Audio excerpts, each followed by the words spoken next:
There we go. Right, now I'm going to share my screen. Okay. All right, so yes, welcome to the session. And as I say, if you need to ask questions, please just take yourself off mute and do that at any time. So, introduction to us at Carver, Community and Voluntary Action. So our core work is volunteering. So we help groups to recruit volunteers and to manage those volunteers. And we also support volunteers to find opportunities. And the group development side, well, obviously we do a lot of work around fundraising advice. And we also help with things like governance, the role of trustees, setting up a group, information for trustees. We help with policies, we help with constitutions, we help with planning. I tend to think of it as back office charity support stuff. And Carver works across, well, we've been working in Warwickshire for the last 13 years, in North Warwickshire, in Rugby, in Stratford, in sort of central Warwickshire, and also in the last 2 years we've also been working in Solihull. And in each office we have a volunteering coordinator and we have a funding and group development officer, and at the end of the slides there is contact details for each of those people. And in Solihull we also have a relationship officer who works with companies around corporate social responsibility and that sort of corporate engagement with the charity sector. Oh, there we go, North Warwickshire, Nuneaton and Bedworth, Rugby Borough, Warwick District, Stratford upon Avon and Solihull office. I wasn't sure if that text was all going to come up. Okay, so the aims of this workshop are going to be to improve your knowledge and understanding about the principles of fundraising, to just give you an insight of the different types of funding available, and of course to improve your confidence in your ability to fundraise, including writing applications. But before you start funding, this is pretty key.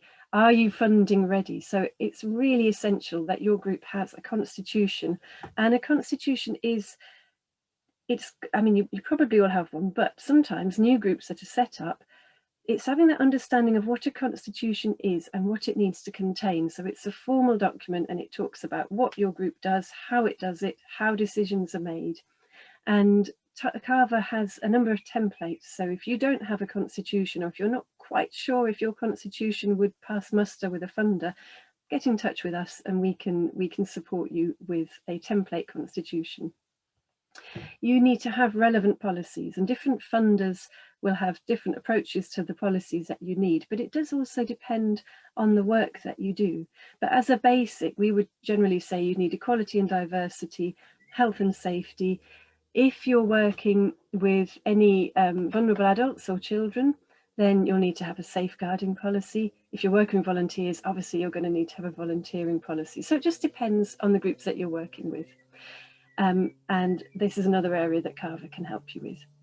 And also, kind of obvious really, you do need to have a bank account or a building society account for your organisation, because the money has to be paid in somewhere. If you don't have these things set up, an alternative is to work through what we call an administering organisation. So just to have a partnership agreement with an existing charitable group that has all of these things in place, and they could potentially hold a grant for you. So you'd need to have a written agreement with them about that.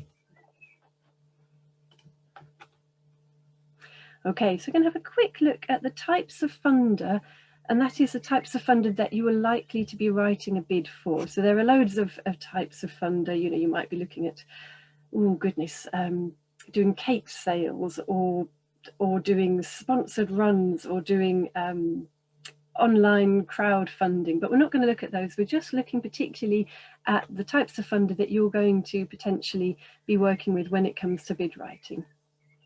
So trusts and foundations, obviously this is a big one. There's a huge range, and they are organisations of independent means, which I always think sounds a bit Victorian, but they're set up to give money. There's around 8,000 grant-making trusts in the UK, and they give £3 billion annually. And the thing with trusts and foundations is they're a really big range. So, you know, they have a huge range of grant levels. It could be from £300 to, you know, £300 million. It's a huge range. They also have a huge range of interests. So some funders are really focused on youth work, for example, and nothing else. Some of them might be environmental funders. Some of them have a really broad range. And of course, how you apply to them is different. Some of them have application forms. Some of them say, and it always seems slightly misleading, they say, write to us. And when a trust says write to them, they don't mean write them a letter. They generally mean write them a funding bid. And we do have a funding bid template that we can provide for you if you're applying to those kind of funds. And whether it's an application form, whether it's a funding bid that you sort of lay out yourself, the information that you need is going to be the same. The lottery obviously distributes profits from lottery ticket sales, and over the last 17 years it's distributed £9 billion to over 130,000 projects across the UK. And the lotteries used to be quite complex to apply to, but they have simplified their application forms now, and I think in some areas you can apply by video, so they are worth a look. They've got a range of different funds.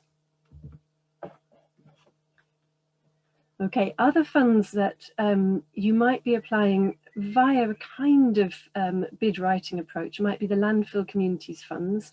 So any group or project that's within 10 miles of an active landfill site may well be eligible for the Landfill Communities funds. And they all have a postcode checker on their website, so you can check easily whether you'd be within their range. And those funds are generally for capital projects, so like physical stuff, usually kind of community or environmental project based. So it has an environmental focus because obviously they are landfill operatives, so it's almost kind of balancing their work as landfill operatives. If you have housing development near you, and let's be honest, most of us do these days, you may be able to access Section 106 money or Community Infrastructure Levy funding. So those are funds that developers are required to provide for community projects for areas that are impacted by new developments. So you need to have a chat with your local authority to see if that applies. They tend to hold the funding for those. And then corporate funding. It's a bit of a tricky area, and it's often the case that it's larger charities are generally the ones who would be accessing corporate funding. But even at the local level, you might find that that companies are willing to support your project. Often we find these days it's around donations of time or products rather than money. I mean, you know, like everybody, companies are struggling at the moment. But something that I've noticed at the local level, you often find that solicitors and estate agents, don't know why, but solicitors and estate agents are often the ones that will fund community projects. And I think it is about just increasing that public awareness of their brand and their work, and the sort of, yeah, the PR element of supporting community projects. So it's often worth having a look. And if you're doing if you've got a building project, you may find that a company might be able to support that, maybe a community hall renovation. It's always worth looking into your local companies to see if there's any availability of support. And corporate sponsorship is a different thing. It's much more where you are giving access to a market. So that might be if you've got an event and you're going to promote a company, they basically pay for you to promote them at your event. That's kind of what corporate sponsorship is, or you know, through your product. And of course, supermarket giving programs, they're really worth having a look at. So just being aware of which supermarkets are in the area that you're working in, and just have a look on their websites, see what their community giving programs involve.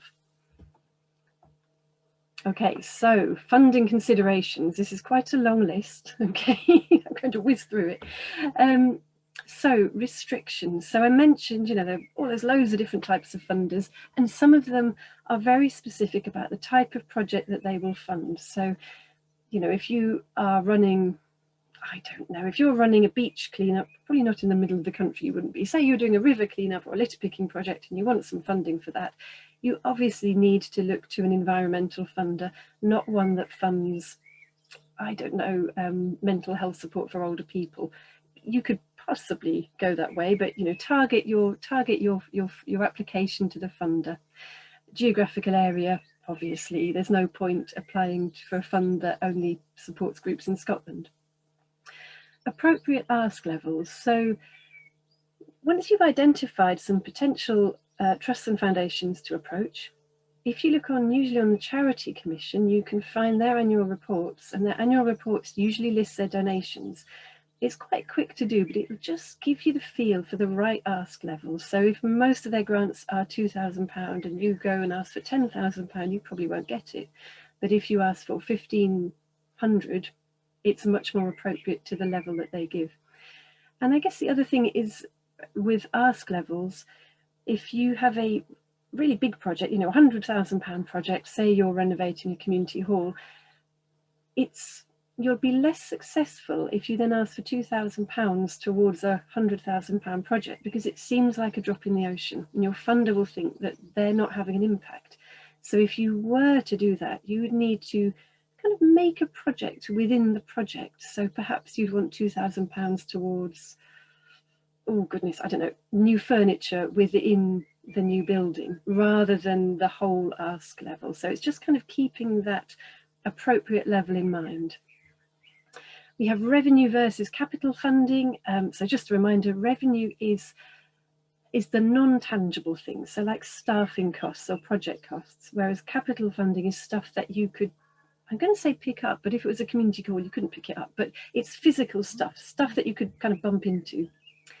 Sole versus matched funding. So some funders, not many of them, but some of them do like to be the only funder for a project. So you'll sometimes find that the lottery likes to be a sole funder, or some of the slightly more outward focused funders like it to be their project. But quite often funders like to be one of several, so they like to feel that you as an organisation are not reliant on them, and that I sometimes think it's, if you've already got some funding in, they can feel that some of those due diligence checks have already been done. Another funder has approved you, so you're a safe investment. So it's worth being aware of whether you should be applying for the whole amount or part of the amount for your project.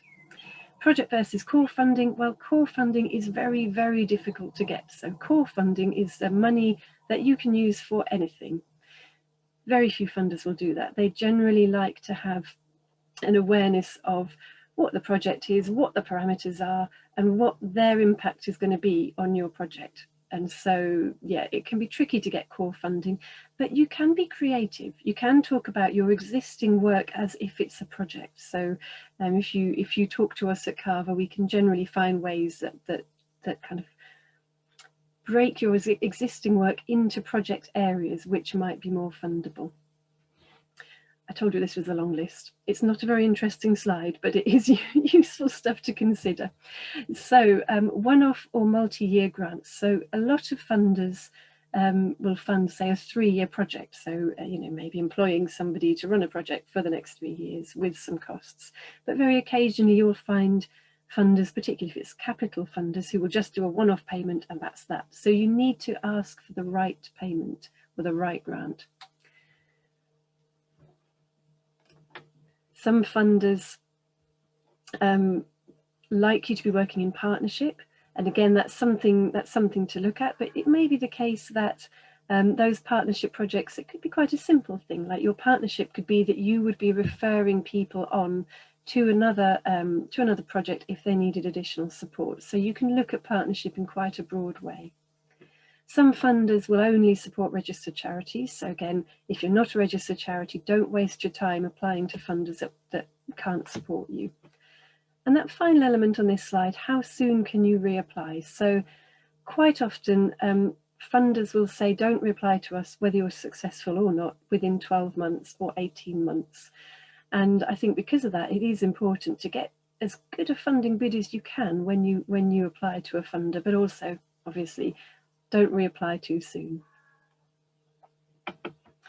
Does anybody have any questions so far? I know I'm whizzing through things quite quickly, so if anybody has any questions they want to raise, just unmute yourself and ask.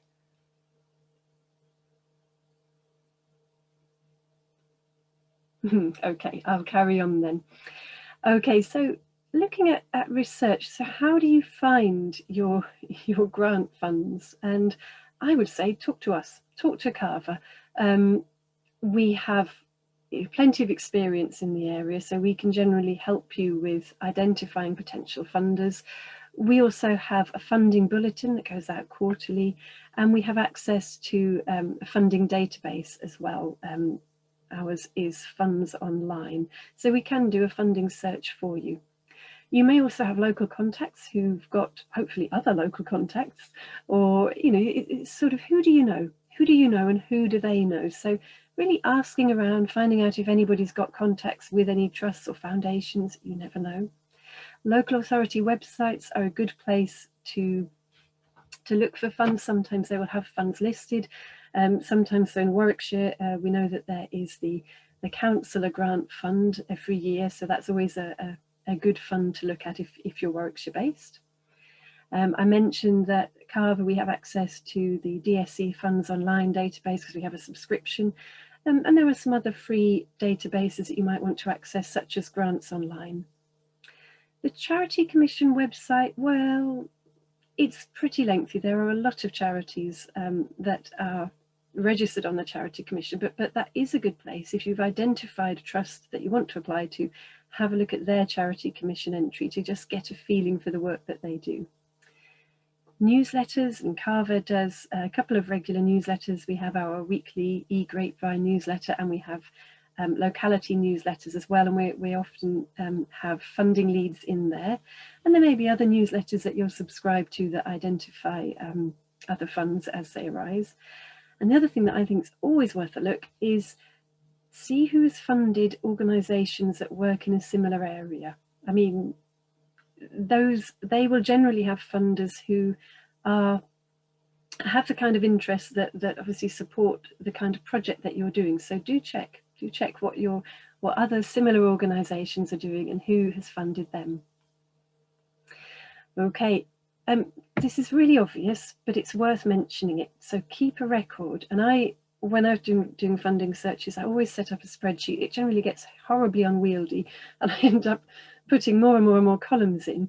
But as a basic, you want to have your organisation name, your grant levels, the deadline, the funding areas that they might support, and the project area for your project. What would you apply to this funder for?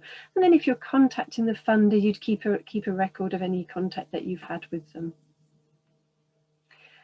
And so this idea of making contacts. So I was a fundraiser for years actually, and whenever I was going to apply to a trust, unless they said very specifically on their website, if they had a website, if they said don't contact us, then I wouldn't. But otherwise, I'd always find a reason to contact them, because it's about making a connection. So I always thought, well, if you just start to make that first connection with the trust, they might remember you when you put in an application.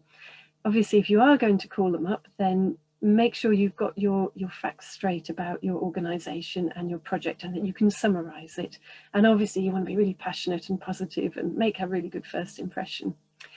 And of course, you don't want to ask anything that's too obvious that you could have found out on their website. So you might want to think about, do they prefer to be a sole or a match funder? That's the kind of thing they don't always say on their website. Or, I'd really like to run this project by you. Do you think it's the kind of thing the trustees might support? That sort of approach is the one that I would take when contacting a trust. Okay, and then what should you include in an application?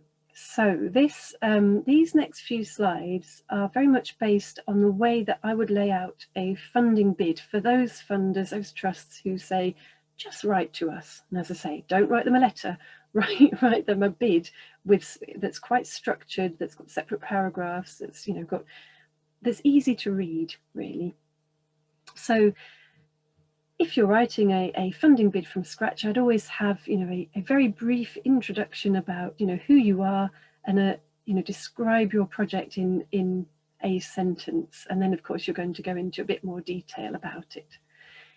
You want to give a bit of detail about your organisation, so kind of an overview of who you are, what you do, how long you've been doing it for, and And that sort of just gives the idea that you're hopefully quite well established, or that you've got a lot of experience within the organisation, and it just gives that overview of why your organisation is running this project. You'll notice here I've put in a quote. Now, I will obviously be sending a feedback form link to you, and this is just a suggestion here about what you might want to put in your feedback from this session.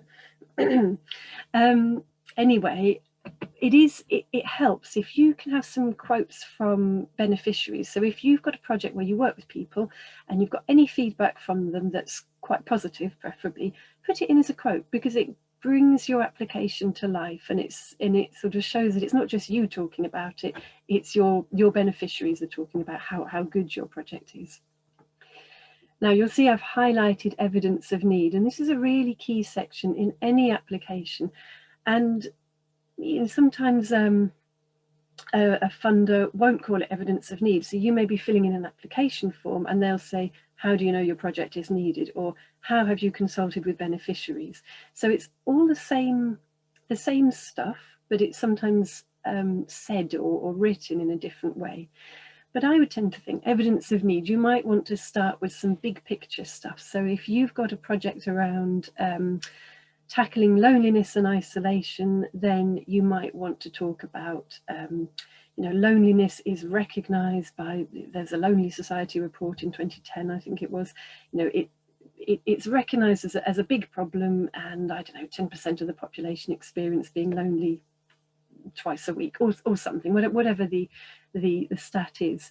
And then at the county level, if we're in Warwickshire, you might want to access Warwickshire Observatory, and that will probably tell you how many people live on their own.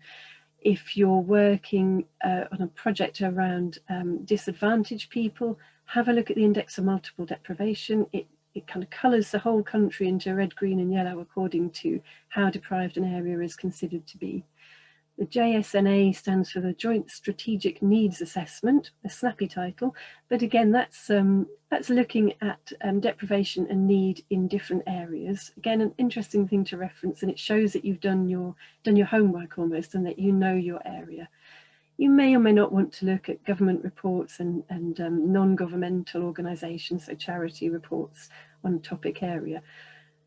You don't, having said all of that, you don't need reams and reams and reams of words about, you know, global and national statistics on loneliness or obesity or disadvantage or whatever. It's really just referencing a couple of sentences just to show that you kind of setting your project into the wider context.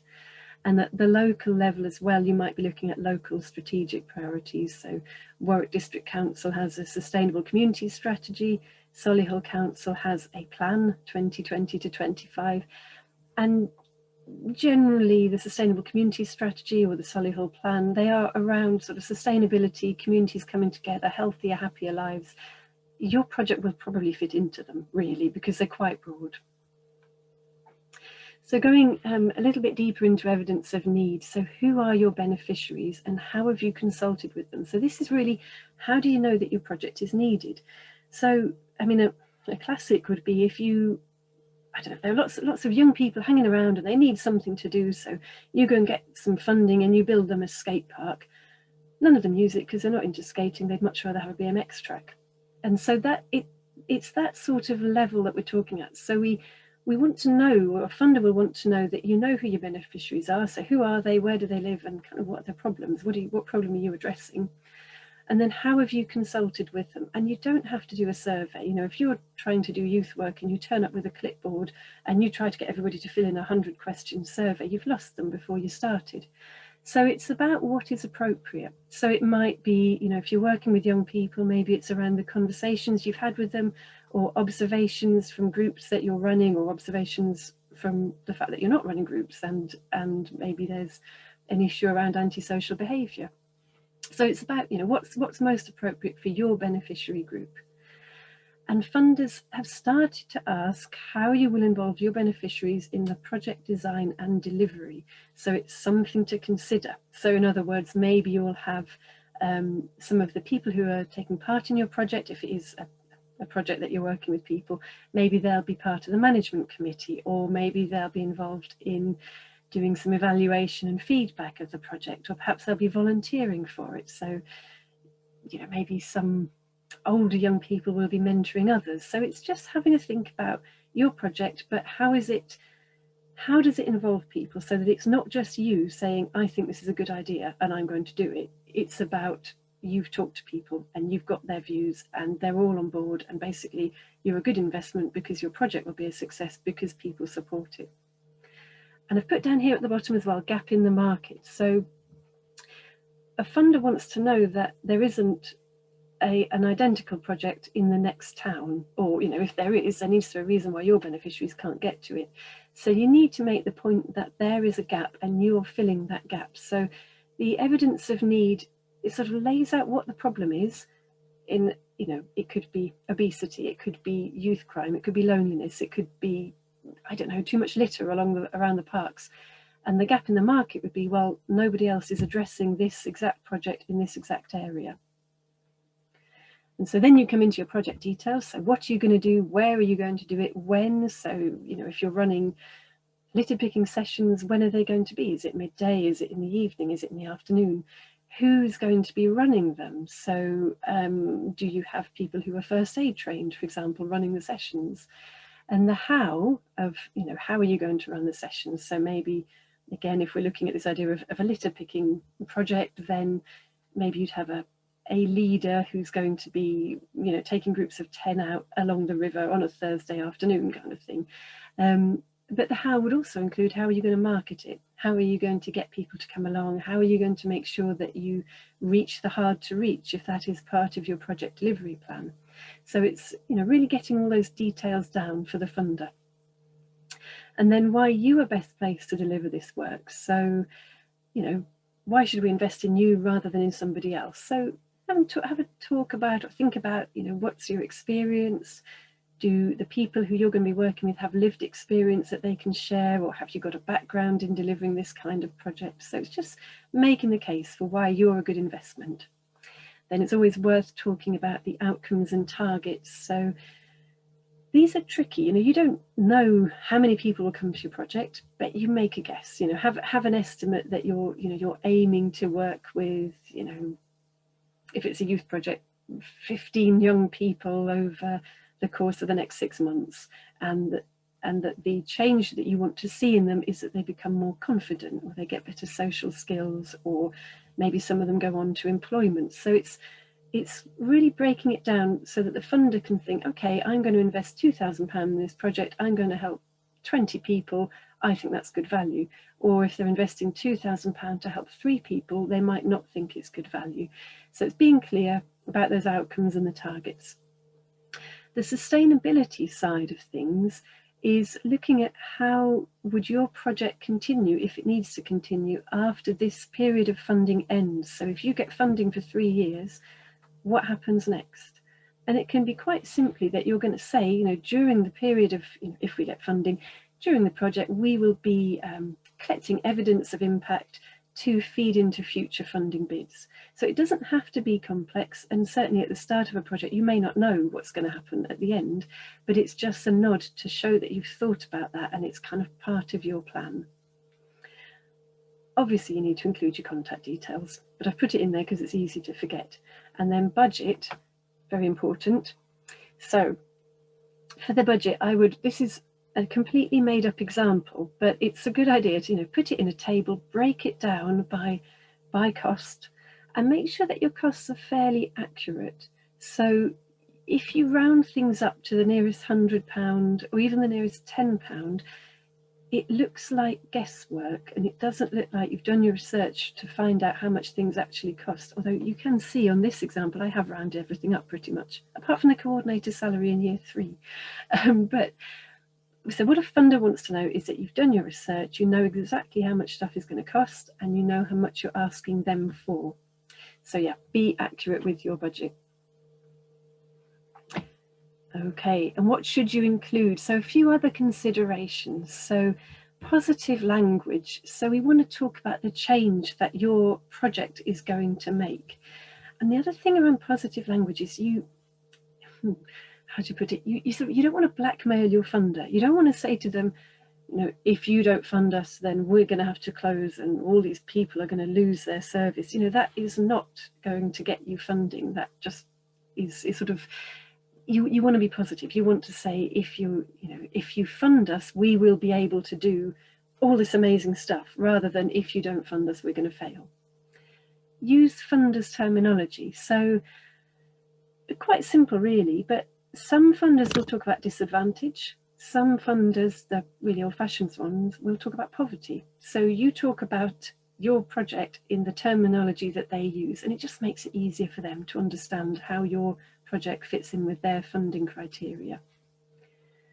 Make sure your project fits. So the talk about being donor-led is, I mean, if you found a really good fund to set up a community garden, it's absolutely perfect. You put in an application, you get the grant.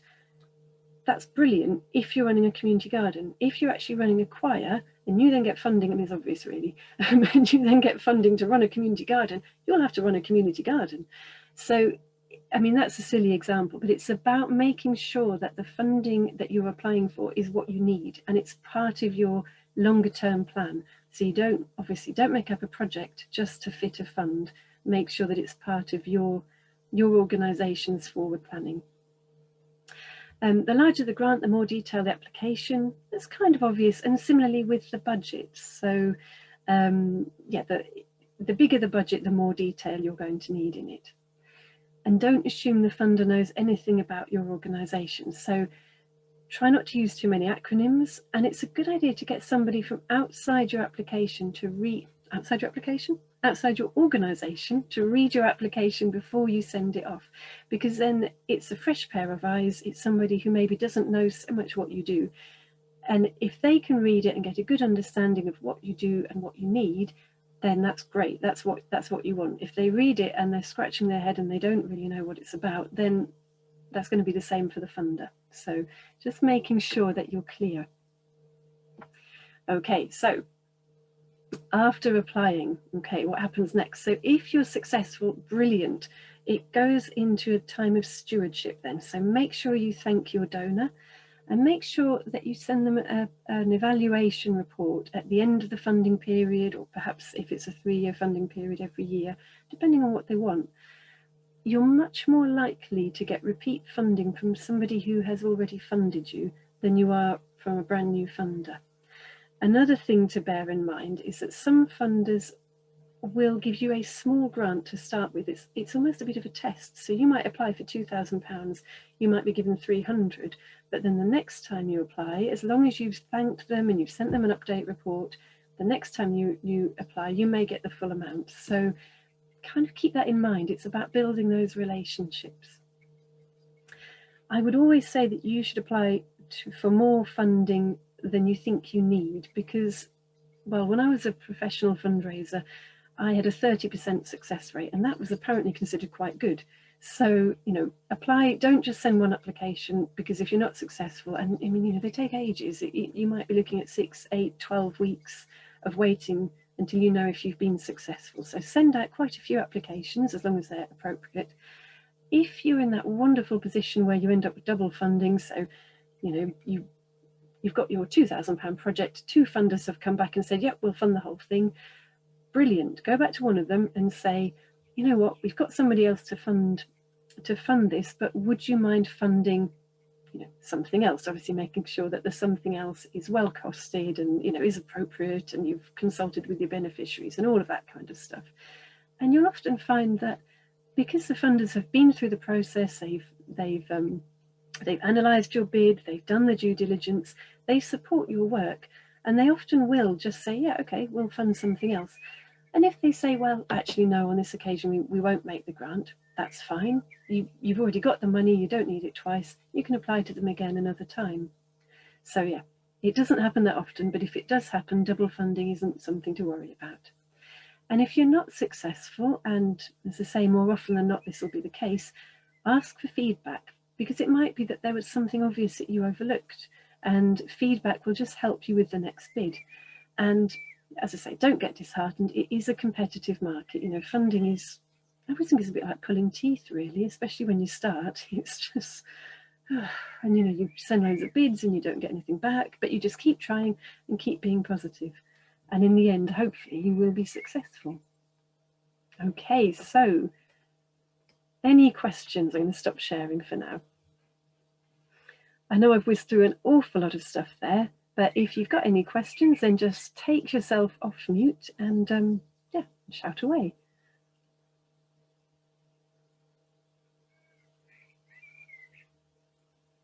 Okay, I will see that as a good sign in that case. I've either just completely overwhelmed you with way too much information, or I've done such a great job that no one's got any questions. I think it's probably the latter. Okay, so